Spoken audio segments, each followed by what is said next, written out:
कर्पूरगौरं करुणावतारं संसारसारं भुजगेन्द्रहारं सदा वसन्तं हृदयारविन्दे भवं भवानी सहितं नमामि। बोलिए शंकर भगवान की जय। बोलिए शिव महापुराण की जय। बोलिए हिंदू सनातन धर्म की जय। देखिए साथियों, ये शिव महापुराण का तीसरा अध्याय चल रहा है, जिसमें अनसुईया एवं अत्रि का तप बतलाया गया है। तो सूत जी बोले, हे ऋषियों, अब मैं आपको श्री महादेव जी के सब लिंगावतारों की कथा वर्णन करता हूँ। दक्षिण देश में ये सब लिंग विद्यमान हैं। पिता में ब्रह्मा जी की नगरी में एक चित्रकूट नामी पर्वत है। वहाँ पर श्री ब्रह्मा जी ने मत गयंत नामक शिवलिंग की स्थापना की है।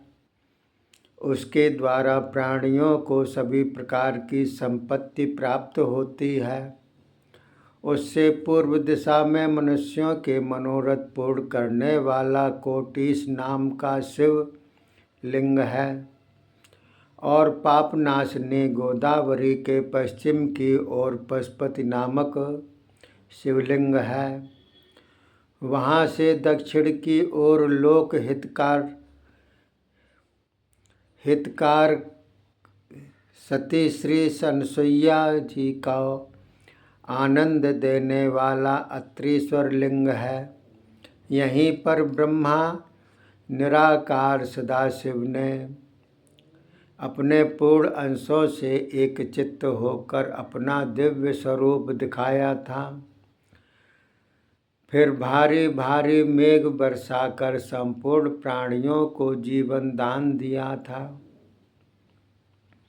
ऋषि बोले, हे सूत जी, तेजो में अत्रीश नामक शिवलिंग की यहाँ किस प्रकार उत्पत्ति हुई, कृपा करके विस्तार पूर्वक यदि रहस्य भी हो तो सुनाइए। सूत जी बोले, हे ऋषियों, दक्षिण की ओर चित्रकूट पर्वत के समीप का मद नाम का एक महावन है, जिसमें तपस्वी तप करते हैं, उनके सब मनोरथ सिद्ध होते हैं। ब्रह्मा जी के पुत्र अत्रि महर्षि ने अपनी पत्नी अनसुईया जी के साथ यहाँ निवास किया। बहुत समय तक तपस्या की। एक समय की बात है कि वर्षा होने पर भी उस वन में वर्षा न हुई।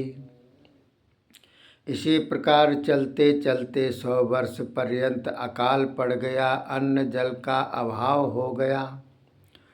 भूख से प्राणी मरने लगे। पेड़ पत्ते फल फूल कुछ भी न रहा। सूर्य की गर्मी पड़ने लगी। शीतलता का तो कहीं नामो निशान नहीं रहा। सारी प्रजा दुखी हो गई। यह देखकर अनसुईया अत्यंत व्याकुल होकर अपने पतिदेव से इस तरह बोली, हे पतिदेव, इन प्राणियों का दुख नहीं देख सकती, आप इसके लिए कोई प्रयत्न करें। यह सुनकर महर्षि पद्मासन लगाकर बैठ गए। प्राणायाम द्वारा वायु ब्रह्मांड में जाकर शिव ध्यान में मग्न हो गए। उन्हें शरीर की सुध बुध भूल गई। शिव की सारी दिव्य ज्योति द्वारा उनके हृदय में प्रकाश भर गया। इधर अत्रि जी समाधि में लग गए। उधर उनके शिष्य गण यह देखकर भूखे प्यासे वहाँ से भाग गए। तब तो अकेली अनसुईया पति की सेवा में तत्पर हुई। सती ने मंत्रों द्वारा वहाँ पार्थिव प्रतिमा की रचना की। फिर नियम पूर्वक उसके अर्चन पूजन में लग गई।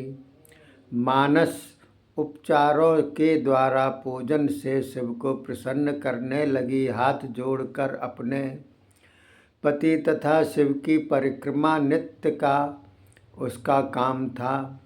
साध्वी अनसुईया अपने पतिव्रत के प्रभाव से बड़े तेज वाली थी। उसके तेज से दैत्य दानव मानव सभी डरते थे। कोई भी उसके पास तक न आ सकता था। महर्षि अत्रि तथा अनसुईया दोनों ही शिवाराधन में लग्न थे। वे दोनों शिव को छोड़कर और कहीं ध्यान भी नहीं लगाते थे। हे ऋषियों, उन दोनों की तपस्या का प्रभाव ऋषि देवता आदि सभी पर पड़ा। श्री महादेव जी उन दोनों की तपस्या से प्रभावित होकर ऋषि मुनि देवगणों को साथ लेकर वहाँ पहुँचे और गंगादिक पवित्र नदियाँ भी उनके दर्शनार्थ वहाँ आ गई। उनकी तपस्या की सराहना करते हुए सब बोले, और भी ऋषि मुनि सभी तपस्या करते चले आ रहे हैं, किंतु अत्रि मुनि की पत्नी अनसुईया जैसी पति सेवा एवं तपस्या किसी ने भी नहीं की। इसी देवी के प्रताप से अत्रि मुनि के भाग्य चमक उठे। इस नारी के अद्भुत सेवा करके दिखा दी। दोनों ही धन्य हैं। इस प्रकार सभी देवता ऋषि मुनि उन दोनों की कीर्ति गायन करते करते अपने अपने धाम में चले गए, किंतु भगवान शंकर अत्यंत प्रसन्न होकर अपने संपूर्ण अंशों से वहाँ रुके रहे। केवल अंशी भाव से कैलाश पर पधारे। पतित पावनी गंगा जी भी अनसुईया के पतिव्रत के प्रभाव से उस पर अनुग्रह करती हुई प्रेमबद्ध होकर वहाँ रुक गईं और बोली, अब जब तक मैं पति परायण अनसुईया का हित ना कर लूँ तब तक कहीं ना जाऊंगी। अनावृष्टि 54 वर्ष तक रही, किंतु महर्षि अत्रि जी वैसे के वैसे ही तपस्या में लगे रहे। इसी प्रकार अनसुईया जी भी पृथ्वी पर वर्षा न होने तक अन्न जल न लेने की प्रतिज्ञा में पूर्ण रहीं। अब उनकी इस तपस्या से किस प्रकार उनकी कामना सिद्ध हुई, इस बात को वर्णन मैं करता हूँ, आप ध्यानपूर्वक श्रवण करें। हे ऋषियों, इस प्रकार तप करते करते एक बार महर्षि अत्रि जी ने तप समाधि से जागकर पत्नी से कहा, हे प्रिय, मुझे तो जोरों से प्यास लग रही है, कहीं से जल लाओ। इतना सुनते ही पति भक्ता अनसुईया कमंडल लेकर जल लाने के लिए वन में चल पड़ी। जल को इधर उधर ढूंढने लगी। कितने में श्री गंगा जी ने देखा कि अनसुईया जी अपने पति के लिए जल लाने को इधर उधर व्याकुल होकर फिर रही हैं। तब तो स्वयं श्री गंगा जी अद्भुत श्रृंगार करके रूपवती होकर अनसुईया के पास आकर मधुर वाणी से बोली, देवी, मैं आपसे बहुत ही प्रसन्न हूँ, कहो इस समय आप कहाँ जा रही हैं। इतनी मधुर एवं प्रियवाणी सुनकर चकित होती हुई प्रेम पूर्वक अनसुईया बोली, हे भगवती, आप कौन हैं, कहाँ से आ रही हैं। तब श्री गंगा जी बोली, हे पति परायणे, मैं गंगा हूँ, केवल आपके दर्शन करने को आई हूँ। तुम्हारे पतिव्रत धर्म शिव पूजन आदि व्रत से संतुष्ट होकर मैं आपके पास ही रह रही हूँ। मैं तुम्हारा कुछ हित करना चाहती हूँ। आप इसीलिए कुछ मुझसे वर मांगिए। श्री गंगा जी के इस प्रकार के कथन को सुनकर हाथ जोड़कर अनुसुईया ने प्रणाम करके नम्रता से कहा, हे देवी मातेश्वरी, यदि आप प्रसन्न हैं तो सबसे पहले मेरे इस कमंडल को जल से भर दें। यह सुनकर श्री गंगा जी ने कहा, हे कल्याणी, आप पृथ्वी में एक गड्ढा खोदिए। तब अनुसुईया जी ने पृथ्वी में एक गड्ढा खोद दिया। श्री गंगा जी उसी गड्ढे में समा गईं। श्री अनुसुईया ने विस्मित होकर अपना कमंडल उस जल से भर लिया। फिर कहने लगी, पतित पावनी गंगे, यदि सचमुच तुम मुझ पर प्रसन्न हो तो मेरे कहने के अनुसार तब तक इसी गड्ढे में आप इसी प्रकार विराजमान रहो जब तक कि मेरे पति देव यहाँ आकर आपका दर्शन ना कर लें। इतना सुनकर श्री गंगा जी वहाँ जल रूप होकर स्थिर हो गईं। इतने में श्री अनुसुईया जी शीतल जल लेकर पति देव के पास पहुँची। उन्हें जल का कमंडल दिया। ऋषि देव प्यासे तो थे ही, उस जल द्वारा आचमन करके प्रेम पूर्वक जलपान किया। फिर कहने लगे, यह तो जल बहुत मधुर तथा शीतल है, इसका स्वाद तो पहले जल से निराला है। यह कहकर अत्रि जी इधर उधर देखने लगे। उन्हें वर्षा न होने का कारण सभी वृक्ष फल फूल हीन हो दिखाई देने लगे। यह देख कर उनके आश्चर्य की सीमा ना रही।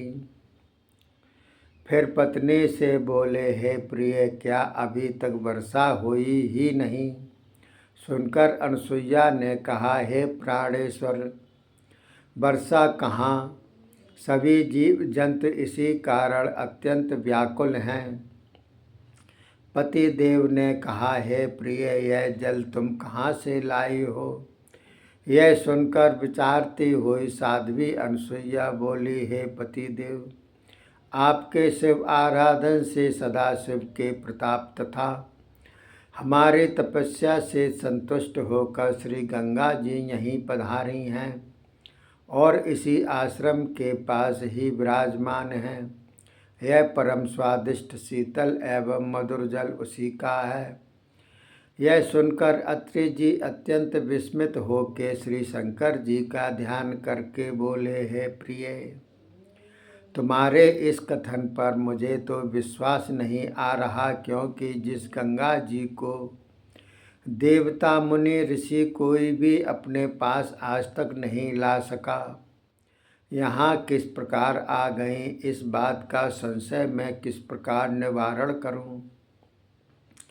मैं जब तक अपनी आँखों से श्री गंगा जी का दर्शन ना कर लूँ तब तक यह माना नहीं जा सकता। यह सुनकर पतिव्रता अनुसुईया ने कहा, हे नाथ, आप मेरे साथ चले आइए, आपको मैं पतित पावनी भागीरथी गंगा देवी के दर्शन कराती हूँ। सूत जी बोले, ऋषियों, ऐसा कहकर अनुसुईया जी अपने पति को साथ लेकर श्री गंगा जी के समीप पहुँच गईं और इशारा करके उस गड्ढे में श्री गंगा जी के दर्शन कराने लगी। महर्षि ने दर्शन किए कि उसी गड्ढे में महारानी गंगा जी अपने तरल तरंगों से लहराती हुई दिव्य दर्शन दे रही हैं। तब महर्षि ने धन्य धन्य कहकर स्तुति करना आरंभ किया।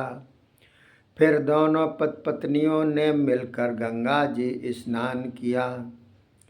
फिर दैनिक संध्या बंदन आदि नित्य के कर्म भी किए। उसी समय श्री गंगा जी की इच्छा भी पूर्ण हुई। तब अत्यंत प्रसन्न होकर अपने स्थान पर जाने की श्री गंगा जी ने दोनों से आज्ञा मांगी। इतना सुनते ही अनुसुईया जी ने नम्रता से कहा, पतित पावनी गंगा जी,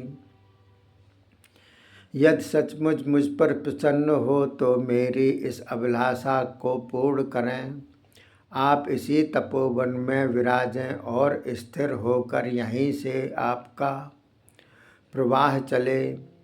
तब महर्षि अत्रि ने भी कहा, हे देवी, मैं भी यही प्रार्थना करता हूँ, आप हमारी सहायक रूप होकर यहाँ विराजें, हम कृतार्थ होते रहें।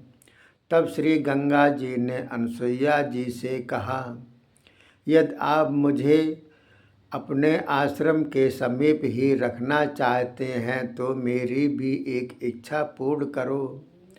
वह यह है कि आपने जो अपने पति देव के लिए शिवार्चना किया है उसके 1 वर्ष का फल मेरे लिए अर्पण कर दें, तभी मैं आप लोगों के तथा ऋषि मुनियों के हित के लिए यहाँ निवास करूँगी। इतना सुनकर पतिपरायण साध्वी अनसुईया ने अपने शिवार्चन किए हुए पूजन के 1 वर्ष का सर्वोत्तम फल श्री गंगा जी को अर्पण कर दिया। इसके बाद भगवान शंकर भी श्री अनसुईया जी के सेवा धर्म के प्रताप से प्रसन्न होकर शीघ्र ही उस पार्थिव लिंग से साक्षात रूप में प्रकट हो गए और अति प्रसन्न होकर अनसुईया से बोले, हे कल्याणी, मैं तुम्हारी भक्ति से अत्यंत प्रसन्न हुआ हूँ, वर मांग लो। तब पति पत्नी दोनों ने भगवान शंकर के दर्शन किए और विधि पूर्वक पूजन करके स्तुति करते हुए नम्रता से बोले, हे स्वामिन, यदि आप प्रसन्न होकर वर देना चाहते हैं तो आपकी अतीव कृपा हो कि आप जगदम्बा श्री पार्वती जी के सहित इस तपोवन में विराजें, फिर वर्षा द्वारा अन्न आदि यहाँ उत्पन्न हो, चराचर जीवों का कल्याण हो, यह सब आपकी कृपा द्वारा हो। यह सुनकर भगवान शंकर ने तथास्तु कह दिया। फिर अत्रीश्वर रूप से उस तपोवन में विराजमान हुए और श्री गंगा जी भी मंदाकिनी नाम से विख्यात होकर उसी कुंड में सदा के लिए निवास कर गईं। ऋषियों, यह कुंड केवल 1 हाथ में जितना था। श्री गंगा जी उसी कुंड में से अपनी माया द्वारा अब भी धारा रूप से प्रवाहित हो रही हैं। तब सुकाल हो गया। उस तपोवन से भागे हुए ऋषि मुनि सभी लौट आए। ऋषि अत्रि जी का आश्रम हरा भरा हो गया। फल फूलों के द्वारा रमणीक हुए उस आश्रम में गौएं दूध, दही, घृत आदि प्रचुर मात्रा में देने लगीं। ऋषि लोग उत्तम साकल्य द्वारा शिवयज्ञादि करने लगे। श्री अनसुईया जी तथा महर्षि अत्रि जी के प्रभाव से सभी आश्रम में निवास करके शंकर जी के पूजन भजन में लग गए। भक्ति की नदी का प्रवाह चल पड़ा। सूत जी बोले, ऋषिगण, यह मैंने आपको महर्षि अत्रि तथा पतिव्रता अनसुईया की भक्ति की कथा सुना दी। इसे प्रेम पूर्वक सुनने सुनाने वाले मनुष्य के सभी पाप नष्ट हो जाते हैं।